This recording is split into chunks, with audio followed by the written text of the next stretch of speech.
Hello, my name is Seda Nordum, and I am a staff attorney here at Asian Americans Advancing Justice, Southern California. Thank you for choosing us to assist you with your naturalization process. Today, we will talk about what to expect at your citizenship interview.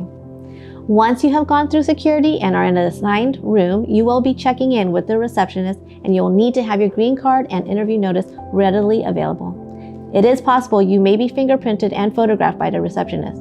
After you're done checking in, you'll be asked to have a seat in the waiting room. Please make sure you are paying attention because your name will be called by your interviewing officer when he or she is ready for you. Please be aware that your interview starts as soon as you meet with your officer, and the officer may engage in small talk with you to gauge your understanding of English on their way to their office.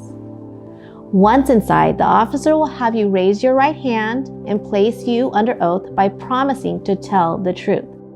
Some officers may even ask what it means to tell the truth. You can respond by stating that it means you will not lie.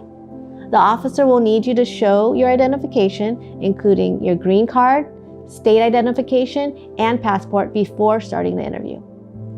The interview consists of the following parts. First, there's a civics and history test. There's a reading English portion, writing English portion, and the review of the N400 form. Remember that your ability to understand English will be tested throughout the entire interview. You will need to study the 100 civics and history questions provided on the USCIS website.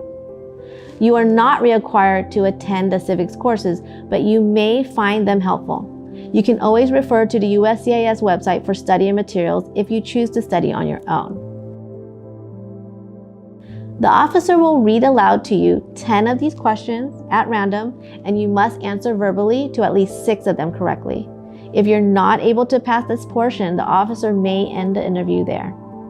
If at any time you did not hear or understand a question, you can always ask the officer to repeat it. And another part of the test will be reading and writing in English.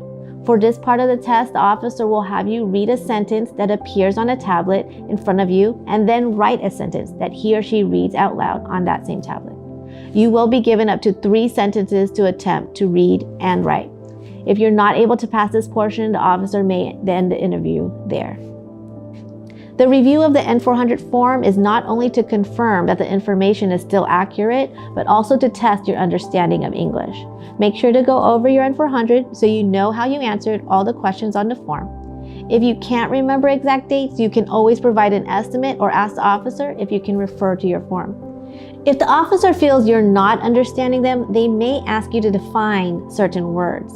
Some examples of these words are voting, communist, military, weapons, arrested, crime, jail, misrepresentation, and deportation. Sometimes the officer might ask you some questions that are not explicitly in the N400, but relate to the questions listed on there. Usually these questions follow certain ones that do appear on the N400. For example, an officer might ask you to confirm your address and then follow that question with another question asking, who do you live with? Don't let that surprise you. These are questions that officers usually ask to make sure you understand them. And remember, they may ask anything related to your naturalization application or how you received your green card. Keep in mind that although this is the most common order for the interview, officers are not required to go in this order, but they are required to cover all these sections. If there is any information that has changed on your N400, you can make those updates at the time of the interview.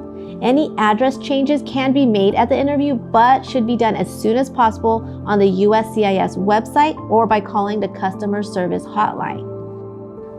Once the interview is done, there are 4 possible outcomes. 1, you could be recommended for approval by the officer. 2, the officer could ask you to return for a second interview or to reapply if that was your second interview. 3, they can tell you that they cannot make a decision at this time and you will receive a decision in the mail.